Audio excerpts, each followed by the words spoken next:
All right, so today we're gonna make a really simple pair of earrings just to give you a basic start on hand stamped metalwork jewelry. This is what we're gonna end up with.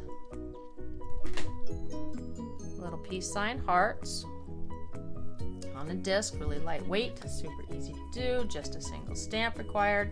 So what you want is a good stamping block, heavy metal block, so nothing moves when you stamp. Pick your stamp. This is, I think, a 6mm stamp image. And then your blanks. I use Nunn Design, love their products. They're pewter underneath, so they take a stamp incredibly well. And then you need some ear wires. And of course, a hammer. This is a special stamping hammer that has a lot of weight to it. I love this hammer, but you can use any hammer when you're starting out and figure out what kinds work best for you. You're also going to want some tape because you want to keep things steady. Things will move around when you stamp them.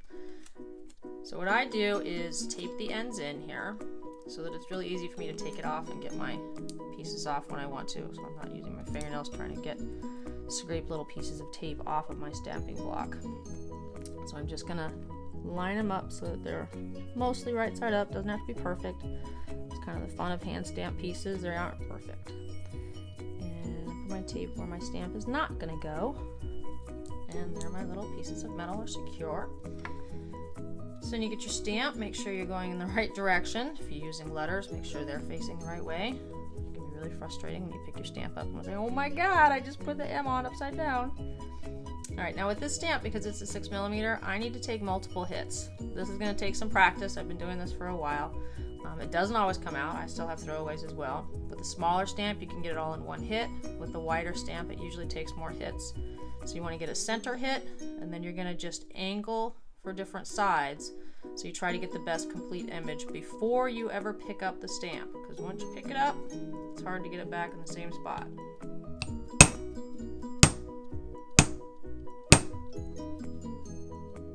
There's my first one. Missed that corner, but these sides are deep enough for me to catch it, hopefully. Might be teaching you how mistakes go right now. I just feel around until I get it back in the groove and go for that top angle. And we got it. Now I'm going to go to the other one and do the exact same thing. Roughly the same positioning. Don't worry about being totally exact here. Whole thing, you got the whole thing. So those two stamped images are there. Now you can keep it like this if you like just the indented gold. I usually like to bring out the stamp a little more with some color. Easiest way to do that is a Sharpie. So you just take a fine tip Sharpie and you're just going to draw inside the lines of your stamp.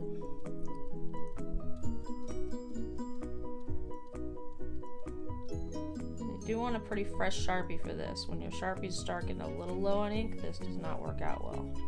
So always keep a fresh Sharpie.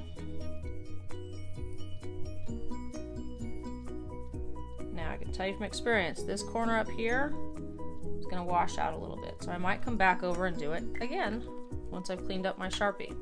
Once you get the Sharpie on there, you let it dry for a little bit. For the sake of time, I'm not really going to do that here. I'll blow on it a little bit. But if you give it a little more time to dry, then it's going to stay better in the grooves when you do the washout. For the washout, to get the excess off, you just simple rubbing alcohol on a cotton swab. Because you don't want to be rubbing on your metals a lot, you're going to rub off any finishes that are on there. So this already has a little bit of rubbing alcohol just dabbed on. And you just do a quick wipe.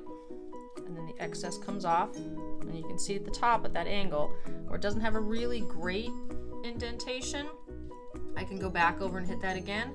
Or I can leave it as it is, because again, this is a hand stamped piece. People don't expect perfection and every single thing to be exact. That's the beauty of having it done by hand, really, the quirkiness.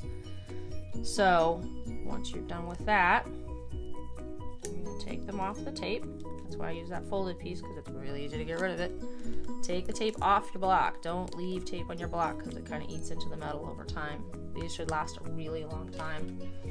Mine is from Rio Grande. Love their products. And I just stored it in this little case, which is kind of falling apart, but it still works. Now, for a quick finish, you just pop them on their ear wires.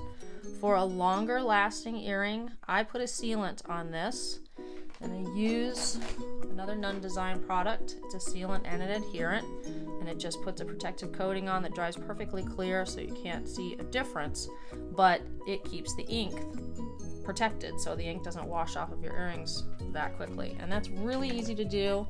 Simple paintbrush. You're just gonna open this up and boop, boop, boop, boop, boop, boop. I usually put them up on a toothpick and paint them.